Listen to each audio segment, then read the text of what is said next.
Bom dia, povo de Deus, que Deus abençoe sua vida grandemente neste domingo, dia 13 de setembro de 2020. Vamos aí a mais um vídeo no canal Falando com Deus. Que o Espírito Santo nesta manhã venha falar poderosamente aos nossos ouvidos, ao nosso entendimento e ao nosso coração. Peço desde já perdão pelo barulho, porque está um pouco tarde, é um pouco mais de 11 horas da manhã. E o povo está acordado aí, como de costume, fazendo barulho, né? Porque o ser humano é assim, nós vivemos fazendo barulho. Uns fazendo barulho para o bem e outros barulho para o mal. Eu, por exemplo, estou fazendo barulho aqui para o bem, levando a palavra de Deus. E que o Senhor Jesus possa falar poderosamente.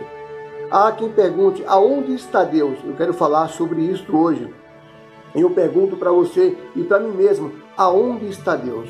Muitas são as pessoas que perguntam, poxa, Deus, aonde está Deus? Outros falam, reclamam, Deus me abandonou porque eu não tenho isso, porque eu não tenho aquilo, porque eu não consigo isso, eu não consigo aquilo. Deus não existe, porque se Ele existisse, eu teria tudo aquilo que eu quero ter. Pois bem, mas se aquilo que você quer ter realmente é da vontade de Deus ou da sua vontade? Porque muitos são aqueles que um dia quiseram alguma coisa, pediram a Deus e receberam, não sei de quem, acredito que dele não, porque a tal pessoa se perdeu. E muitos se perdem. Provavelmente você deve conhecer algum vizinho, algum amigo, algum parente, ou seja lá quem for, que um dia se perdeu porque quis tanto algo e conseguiu aquilo que ela desejava, aquilo que ela almejava, e depois que ela conseguiu, porém, ela se perdeu. Pois bem, aonde está Deus? Desde já eu vos saúdo com a graça e paz do nosso Deus e peço que você compartilhe esse vídeo nas suas redes sociais. Leva ao máximo de pessoas que você conhece, que você puder, porque é certo que a palavra de Deus, de uma maneira ou de outra, ela vai salvar, ela vai abrir o entendimento de muitas pessoas que não compreendem a palavra. Elas leem, mas não compreendem, elas leem, mas não foi a ela revelado pelo Espírito Santo. A pessoa, ela não compreende, não é porque ela não queira compreender, é porque não foi revelado a ela, tá bom? Pois bem, aonde está Deus? Vamos ver aonde está Deus? Em primeiro lugar, eu quero dizer para você, antes de tudo, que Ele está aí nesse momento do teu lado. Ele está aqui do meu lado nesse momento, ao vivo e a cores. Que Ele está filmando todos os nossos passos nesse momento, seja ele passos tortos ou passos certos. Você está sendo filmado e está sendo tudo transmitido ao vivo para o reino celestial. Tudo que nós estamos fazendo, nada está escondido, nada está em oculto, seja uma coisa boa ou uma coisa má, seja uma coisa correta ou uma coisa incorreta. Uma coisa eu bem sei, estamos sendo vigiados, pois em nossa volta ao mundo espiritual, o qual não conseguimos vê-lo. Porém, mediante as Escrituras, sabemos que ele existe, porém, mediante o Espírito Santo, que também é invisível e que habita em nós, testifica então a existência desse mundo espiritual, o qual nos leva para uma vida eterna após a nossa morte física, com Cristo ou sem Cristo, com o Senhor Jesus ou com o Senhor das trevas, para ser bem mais específico e mais claro. Abra comigo a sua Bíblia em Atos dos Apóstolos, capítulo 9.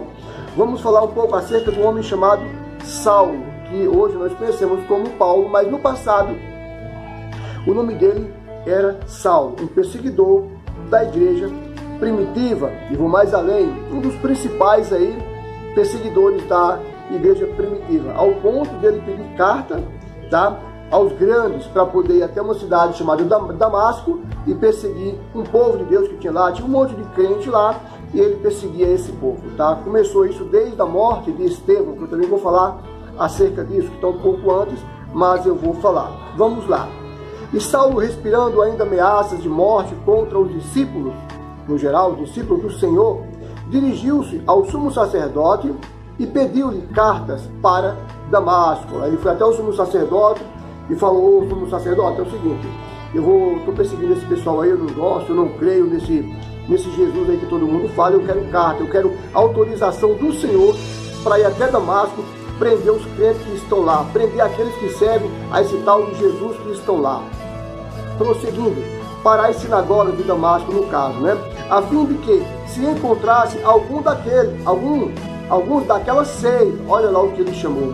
Ele chamou o Evangelho, ele chamou aquele povo de Deus que seguiam a uma seita tal que, segundo ele, Jesus Cristo havia criado, que, segundo ele, era o principal dos corruptos, porque se ele tem isso como seita, como um evangelho enganoso, defraudado, então significa que ele chamou o Senhor Jesus como principal, como chefe ali da seita.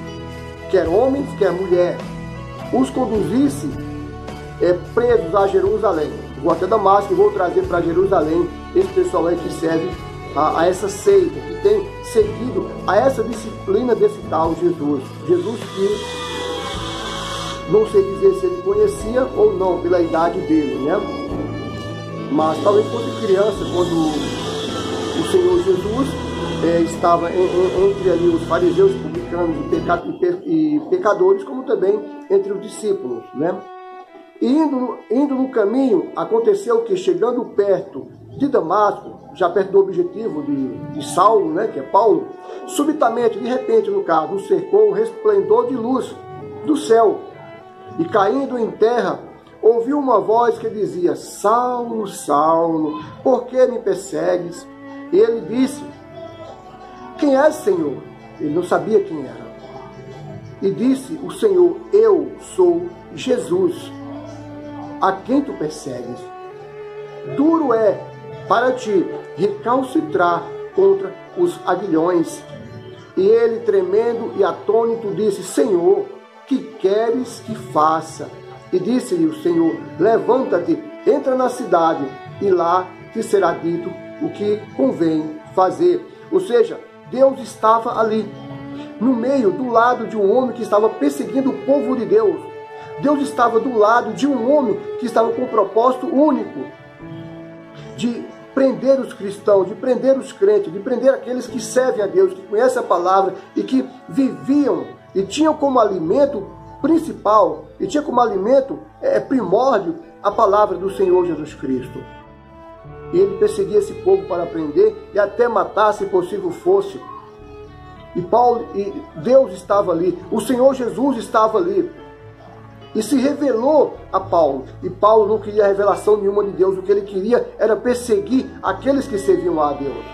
Porque até então não havia sido revelado a Paulo o verdadeiro Espírito de Deus. Porque até então não havia sido revelado a Paulo a verdade sobre o Evangelho. E ele tinha então vivido tão somente de informações passadas justamente por publicanos, por fariseus, por doutores da lei, o qual ele foi constituído um dos principais perseguidores do Evangelho. Pediu cartas para perseguir os crentes. Ele pediu carta e autorização para prender aqueles que serviam ao Senhor Jesus Cristo. E foi esse Deus que apareceu a ele naquele momento. Ele não era digno de que o Senhor Jesus aparecesse a ele, mas Cristo viu nele que ele poderia ser um vaso usado, um homem usado. O vaso, eu falo um homem, uma pessoa, né? Poderia ser um vaso usado por ele para levar o Evangelho. É tanto que foi um dos que mais padeceu pelo Evangelho, foi justamente Saulo, a saber, Paulo, depois dessa transformação, que ele teve esse encontro com Deus. E olha só o encontro que ele teve com Deus. Foi justamente em um momento totalmente, aos olhos deles, inadequado. Porque ele não queria ter encontro com Deus, porque ele não queria Deus, porque ele não queria saber desse Jesus que pregava, que ensinava aquela seita segundo o entendimento dele, segundo o entendimento o qual foi dito a ele, foi pregado, foi ensinado a ele. Porque quem persuadiu Paulo em relação a esse entendimento de seita que o Senhor Jesus pregava foi justamente publicanos e fariseus, que colocaram dentro de Paulo e conseguiram persuadir a mente dele, conseguiram dominar, para que então ele tornasse então um perseguidor do Evangelho, um perseguidor daqueles que viviam pelas palavras do Senhor Jesus e tinha como base o Senhor Jesus. Pois bem, Deus estava ali naquele lugar. Deus estava diante de um perseguidor que queria matar o povo dele. Deus estava ali. Deus não escolhe lugar para estar, Ele está em todo lugar. Ele é onisciente, onipresente, onipotente, Ele é tudo, o princípio, o fim, o alfa e o ômega. Esse é o nosso Deus.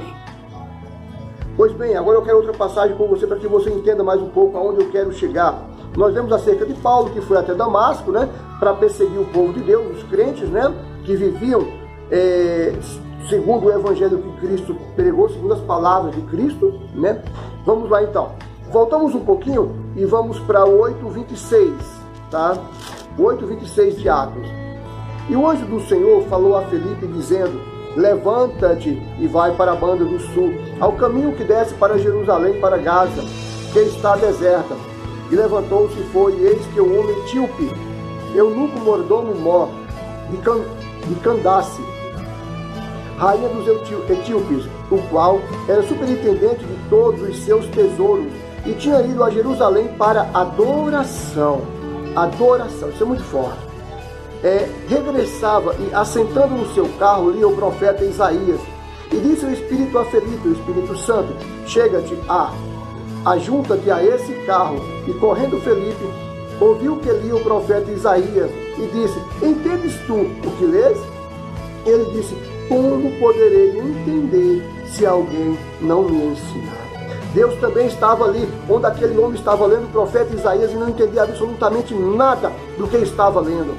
Então Deus enviou a Felipe, falou: Felipe, vai lá e mostra quem sou eu. Vai lá e fala para aquele etíope, eunuco, que eu sou com ele, que eu estou com ele. Ele só tem que me conhecer. Ele só precisa, na verdade, conhecer toda a verdade e não viver pela lei, aonde tem castigado, aonde tem atormentado, aonde tem aprisionado pessoas. E ele tinha ido ao templo para adorar aquilo que não conhecia, aquilo que não sabia, pois no templo ele não conseguiu adorar a ninguém. Porém, a verdadeira adoração aconteceu no meio do mato, no meio do nada, quando ele estava voltando para a casa da sua senhora, da rainha, a qual ele servia.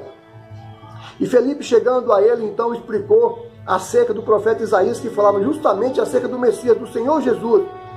Pois Deus estava ali no meio da dúvida, onde aquele homem tinha dúvidas, onde aquele homem era uma pessoa que aparentemente servia a Deus, mas não conhecia a Deus. E naquele dia Deus se revelou para aquele homem que estava cheio de dúvida, para aquele homem que não conhecia a palavra de Deus, que não tinha entendimento da palavra de Deus. Embora ele, com o livro que ele estava na época, a Torá, que era o livro da lei, embora que ele estava lendo acerca de Isaías, que trata-se dos profetas, dos 12 principais profetas, está Isaías no meio aí.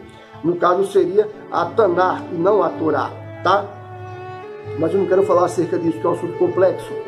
E ele estava ali no meio, onde estava a dúvida, onde não tinha entendimento. E o Espírito de Deus foi até Felipe e falou: vai até tal lugar, porque lá vai ter tal pessoa necessitada de ouvir a minha palavra, necessitada de conhecer o meu Espírito, e eu vou me revelar a ela, e eu quero me revelar a ela. E Deus também quer se revelar a você, onde você está aí, na sua casa, no trabalho, dirigindo. Eu não sei o que você está fazendo nesse momento.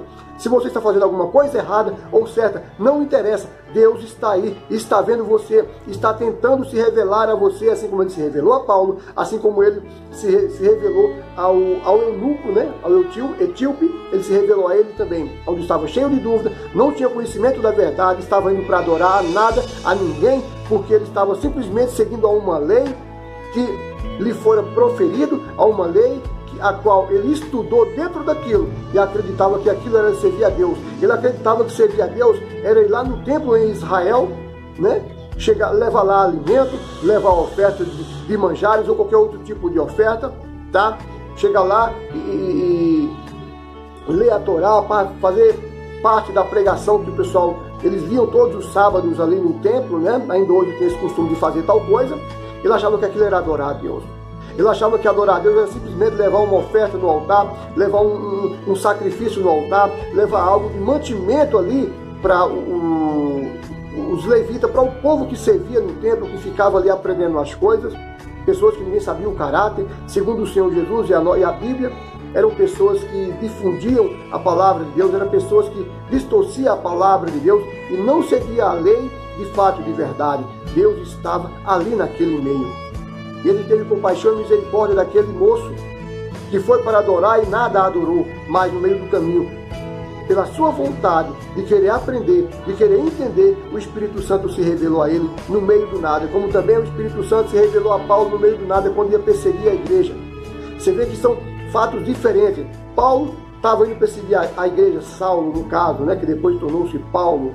O eunuco estava indo para adorar e também não adorou a nada e nem a ninguém, porque não conhecia a Deus. E Deus resolveu tanto se revelar para Paulo, que perseguia os crentes, como também para o eunuco, que não perseguia ninguém, que estava indo para adorar.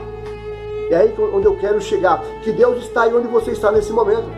Eu não sei se você está de repente bebendo, está embriagado e não está me ouvindo nesse momento. Deus está aí. Está tentando falar com você e quer se revelar a você, para que você possa mudar a sua vida, para que você possa mudar as diretrizes da sua vida, da sua família, do seu negócio, por fim, mudar a tua vida espiritual, porque a vida em Cristo não é terrena, ela é celestial. Eu bem sei, tenho conhecimento e entendo essas coisas. Nós moramos na terra e estamos aqui, vivendo aqui, como uma passagem, pois nada temos. Porque se tivesse alguma coisa, quando nós morrêssemos, levaríamos. Nós não levamos nada. Porém, ao morrermos, de nós sai a nossa alma, a qual devemos prestar conta. E essa conta é prestada mediante os nossos atos aqui nessa terra. É por isso que o Senhor Jesus, nesse momento, está tentando se revelar a você. Eu espero que você não seja teimoso, igual muitos têm sido. Tá? Espero que você seja como Paulo, por exemplo, que queria matar cristão, que odiava os cristãos, que odiava a crentaiada, e disse: quem é, Senhor? E ele falou: Jesus. Então, a partir dali, ele entendeu que Jesus Cristo era o Senhor da vida dele, que verdadeiramente era o Deus da vida dele. Quando o eunuco falou: não entendo o que estou lendo, não tem ninguém que me ensine. Então Felipe falou: agora você tem, porque o Espírito Santo que habita em mim vai te ensinar todas as coisas. Ali ele se entregou, parou a carroça e desceu as águas, foi batizado numa poça de água que havia no meio do caminho. Se você continuar lendo, você vai entender. Mas eu quero que você entenda, eu vou mais além. Deus não está só na vida. Deus não está só procurando fazer com que você tenha uma vida terrena abençoada. Para Paulo não foi assim. Paulo foi perseguidor, ele tinha uma vida abençoada, Paulo. A partir do momento que Cristo teve um encontro com ele, que ele teve um encontro com Cristo e vice-versa, os dois se encontraram. Na verdade, o Senhor Jesus que procurou a ele, e procurou a mim, também está procurando a você nesse momento, ele passou a ser perseguido, buscando o reino celestial agora, e não o da terra. Porque ele buscava o reino da terra, ele buscava a lei da terra. A partir do encontro dele, então, com Deus, ele passou a buscar o reino celestial e sendo perseguido pelo reino da terra. Como também o eunuco não foi diferente, passou a conhecer a palavra de Deus e buscar o reino celestial. Vai saber o que aconteceu com esse eunuco depois, quando ele chegou lá na sua senhora. E contou tudo aquilo que aconteceu. Uma coisa eu bem sei, ele levou a palavra de Deus para onde ele foi. Uma coisa eu bem sei, ele levou o conhecimento da palavra de Deus para onde ele foi, embora não conhecendo aí o Novo Testamento, porque não existia, mas aquilo que Felipe falou para ele acerca do Senhor Jesus, ele creu ao ponto de descer as águas, e é certo que mudou de vida. Eu não tenho dúvida alguma que ele teve um encontro com Deus naquele lugar, naquele dia e naquela hora. E é justamente nesse momento que Deus quer ter um encontro com você e te chama nesse momento para servir a Ele, para que você venha ter uma vida com Cristo, não uma vida limitada terrena, mas uma vida ilimitada, vitalícia e eterna com Cristo. Vamos, pois bem, agora, voltamos um pouco mais a Atos 7:59, vai falar o seguinte, só para você entender aonde Deus está. E apedrejaram a Estevão, que em invocação dizia, ele invocava, dizia: Senhor Jesus, recebe o meu espírito. E pondo-lhe de joelhos, clamou com grande voz: Senhor, não lhe imputes este pecado. E tendo dito isto, adormeceu. Se vê que Estevão se entregou para Cristo, era um homem cheio do Espírito Santo, mas a lei não aceitava aquilo. A lei não aceitava porque a lei entendia que aquilo era heresia, sendo aquilo verdade. Pois bem, foi morto por conta do nome do Senhor Jesus, mas Deus estava ali na hora da morte. Deus estava ali esperando ele de braços abertos. É ainda eu quero que você entenda que Cristo, ele não está do teu lado, que Deus não está do teu lado, esperando que você venha ter casa, carro, bens financeiros para poder se perder. Você pode até ter tudo isso mediante a sua fé, mas primeiro sabendo que tem que haver uma entrega com Cristo, para que então Mateus 6:3 consiga se cumprir na sua vida. Buscar em primeiro lugar o reino dos céus e a justiça do reino dos céus, para que então essas coisas sejam acrescentadas. Coisas que são passageiras, para você se alimentar, para você passear, para ter uma vida abençoada com a sua família aqui na terra de uma forma provisória, porque tudo isso passa. E Deus estava ali na morte de Estevão. Ele não abandonou, ele falou: Senhor, não imputes esse pecado a esse povo. Senhor, não condena. Eles não sabem o que estão fazendo, a mesma coisa que Cristo falou lá na cruz. Não condena. Eu morro por ti e morro alegre, porque eu sei para onde vou. Deus estava ali na morte. Deus está na morte, Deus está na vida. A nossa vida aqui, vou repetir, ela não é eterna. A nossa vida aqui, ela é limitada. A nossa vida aqui é uma escola para que então venhamos ter essa tal vida eterna que o Senhor Jesus Cristo prometeu para mim e para você. E Deus estava ali, tanto na perseguição do Evangelho com Paulo, tanto na dúvida e na falta de conhecimento que não tinha o eutíope, né? Como também ali do lado do Estevão, que era cheio do Espírito Santo e não via a hora de morar com Deus. Mas você diz que é crente, que serve a Deus e tem medo da morte. Deveríamos antes temer aquele que pode não só matar a carne, mas pode fazer perecer no inferno tanto a carne como a alma, tanto o corpo como a alma, a saber o Senhor Jesus, a saber o Senhor Deus, Criador de todas as coisas. Esse é o recado que eu quero trazer nesse domingo para você. Mas vou mais além acerca da vida eterna. Sabe João 3,16, que aqui fala que Deus amou o mundo de tal maneira que deu o Filho dele unigênito, para que todo aquele que nele crê não pereça, mas que tenha a vida eterna. Está aí a existência da vida eterna, está aí uma prova clara da vida eterna. E você ainda não quer acreditar na vida eterna? Pois bem, fique à vontade, porque quando você fechar os olhos, quando eu fechar os olhos, nós saberemos se existe ou se não existe uma vida eterna. Nós saberemos se nós temos alma ou se não temos alma, se somos apenas corpos vazios que andamos por aí perambulando. Mas aí já é tarde. Não corra o risco, meu amigo, de querer acreditar na teimosia do seu coração de que não existe a vida eterna, porque Ele deu a vida dele para salvar a mim e a você. Salvar o quê? Salvar da perdição, tá claro isso. O que tenho eu mais que falar em relação a essas coisas? Pensa em tudo isso que eu te falei. Aliás, pensa em tudo que o Espírito Santo me usou para falar para nós nesta manhã, tá bom? De domingo.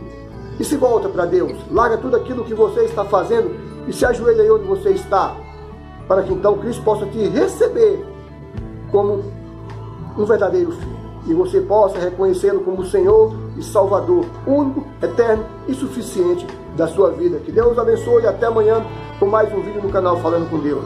Se esse vídeo foi de ajuda para você, compartilha, envia para mais pessoas, tá bom? Deus abençoe.